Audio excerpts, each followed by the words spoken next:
Ya, kali ini kita akan membahas mengenai besaran dan satuan. Nah, kenapa kok kita perlu mempelajari besaran dan satuan? Untungnya apa sih? Nah, jadi untuk membahas ini, kita tinjau sebuah persoalan berikut. Nah, jadi misalkan ada dua orang, ini Einstein ini di kanan, dan Newton ini di kiri. Nah, Einstein dan Newton ini dia berdebat terhadap suatu hal yang ya sebenarnya simpel ya. Itu dia adalah berapa panjang dari meja ini? Pertanyaan sederhana ini ya pasti Newton bisa mengukurnya dengan cepat ya. Kemudian dia akan menggunakan telapak tangannya dan mengukur panjang ini dari ujung ke ujung. Dan Newton mendapatkan hasilnya adalah 5 jengkal. Nah, tapi apakah benar jawabannya 5 jengkal? Meskipun dengan tangannya Newton, dia akan mendapatkan 5 jengkal. Ternyata enggak. Ketika Einstein mencoba menggunakan tangannya sendiri dan mengukur panjang meja ini dari ujung ke ujung, jawabannya 6 jengkal lebih sedikit. Ini ada sisa sedikit di sini. Nah, jadi pertanyaannya, siapa yang benar? Newton atau Einstein? Berapa panjang dari meja itu? 5 jengkal atau 6,5 atau 6 lebih sedikit? Nah, jadi jawaban Newton dan Einstein itu keduanya benar. Kuantitas fisika panjang yang diukur oleh Newton dan Einstein disebut sebagai besaran. Ukuran jengkal yang digunakan untuk mengukur panjang meja disebut sebagai satuan. Nah, tidak hanya panjang yang memiliki satuan, namun semua besaran seperti waktu, suhu, jarak, lebar, dan lain-lain itu juga memiliki satuan. Besaran itu dia adalah semua hal yang dapat diukur, dan satuan adalah suatu patokan untuk mengukur besaran. Proses pengukuran itu dia adalah kegiatan membandingkan ukuran suatu benda dengan sebuah satuan. Jadi misalkan tadi kegiatan yang dilakukan mereka berdua itu dia adalah mengukur panjang meja. Jadi proses ini dia adalah sebuah kegiatan pengukuran. Nah, panjang meja ini dia adalah besaran. Karena dia adalah hal yang dapat diukur. Yang dapat diukur dia adalah panjang meja. Dan juga jengkal ini dia adalah satuan. Karena dia adalah patokan. Satu jengkal itu dia adalah satu telapak tangan yang dibentangkan. Itu patokannya. Nah, untuk melakukan pengukuran itu dibutuhkan yang namanya alat ukur. Einstein dan Newton mengukur panjang meja dengan alat ukur berupa telapak tangan yang memiliki satuan jengkal. Hasil pengukuran panjang meja yang dilakukan Newton dan Einstein itu dia berbeda, meskipun Newton dan Einstein menggunakan satuan yang sama, yaitu satuan jengkal.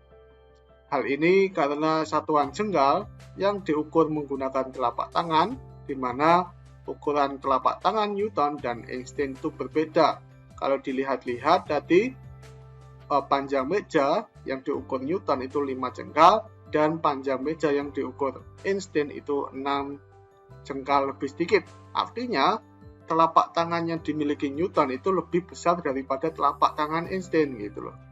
Jadi, meskipun satuannya sama 1 jengkal, tapi telapak tangannya itu dia berbeda. Agar hasil pengukuran yang dilakukan Newton dan Einstein itu sama, maka satuan yang digunakan itu haruslah sebuah satuan universal, di mana satuan universal itu dia adalah satuan pembanding yang bernilai sama ketika digunakan oleh siapapun, Newton, Einstein, anak kecil, bu guru, bahkan yang kamu lakukan. Jadi kalau satu jengkal itu tadi kan sudah jelas berbeda. Satu jengkalnya Newton dengan Einstein aja berbeda, apalagi dengan anak bayi, apalagi dengan bu guru, apalagi denganmu. Jadi jengkal itu bukan satuan universal, meskipun dia bisa digunakan sebagai alat ukur.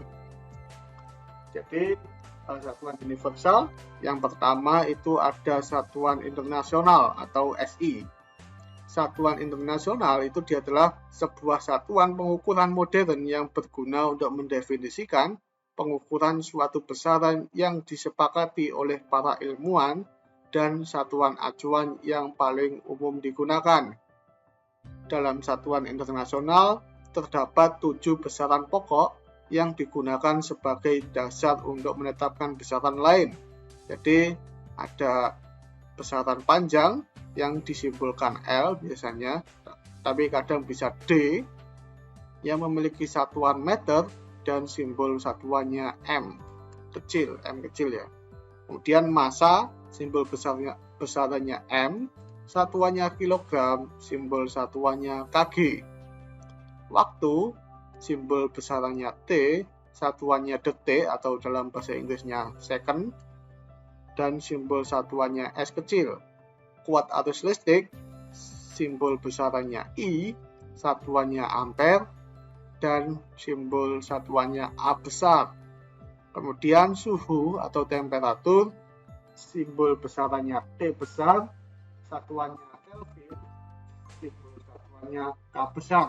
Jadi kalau kita menggunakan Kelvin itu nggak pakai derajat ya, beda kayak Celsius. Kemudian jumlah zat, simbol besarannya N, satuannya mol, simbol satuannya mol. Kemudian intensitas cahaya, simbol besarannya I, kadang biasanya ditulis IV gitu ya. Satuannya kandela, simbol satuannya CD.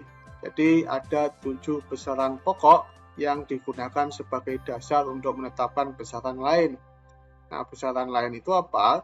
Jadi selain 7 besaran pokok, ke-7 besaran pokok dapat digunakan atau digabungkan menjadi besaran turunan. Jadi misalkan ya ini ada contoh, sebenarnya ada banyak sekali besaran turunan. Misalkan luas itu satuan turunannya itu M kuadrat, itu dia adalah panjang kali panjang. Kemudian ada kecepatan, itu dia adalah M S pangkat minus 1 atau M per S dan lain-lain. Nah, selain satuan internasional ada satuan CGS. Satuan CGS itu dia adalah satuan yang sama dengan satuan internasional, namun hanya mengganti satuan besaran panjang dari meter ke sentimeter dan mengganti satuan besaran massa dari kilogram menjadi gram. Yang lainnya itu sama dengan satuan internasional, di mana 1 meter itu sama dengan 100 cm dan 1 kilogram itu sama dengan 1000 gram. Nah, satuan ini paling sering digunakan dalam pembahasan astrofisika dan fisika atom. Selain itu ada satuan imperial. Satuan imperial itu dia adalah satuan yang digunakan oleh raja-raja dan disepakati bersama. Umumnya satuan imperial itu sangat berbeda dengan satuan internasional. Jadi misalkan untuk mengukur panjang itu kalau di internasional kita miliki meter gitu kan. Nah, di imperial kita ada inci, ada kaki, yard, mil, dan lain-lain. Terus ada volume, itu ada galon, ada 2 inch, dan lain-lain. Berat, ada pounds, ada ounce, dan lain-lain. Nah, satuan imperial ini biasanya digunakan di Amerika dan Inggris. Nah, yang terakhir ada satuan natural. Satuan natural itu dia adalah satuan besaran fisika yang paling canggih digunakan. Nah, pada satuan natural, semua besaran diukur dengan kuantitas paling dasar yang pernah ditemukan dalam fisika. Contoh kuantitas paling dasar itu dia adalah kecepatan cahaya atau C, muatan elektron atau E, konstanta gravitasi atau G, dan sebagainya. Nah, karena kuantitas-kuantitas dasar tersebut digunakan sebagai satuan, maka pada satuan natural, C, E, dan G itu dipilih sama dengan 1. Jadi, pada satuan natural, C itu sama dengan E, sama dengan G, tapi nanti ada KB, yaitu konstanta Boltzmann, ada bar itu dia adalah konstan Planck, itu dia bernilai 1 gitu. Nah, ini cukup membingungkan ya kalau bagi kita. Jadi biasanya satuan natural ini digunakan pada fisika nuklir, fisika kuantum, dan teori relativitas gitu. Jadi untuk skala kita di SMA kita tidak menggunakan satuan natural ini gitu.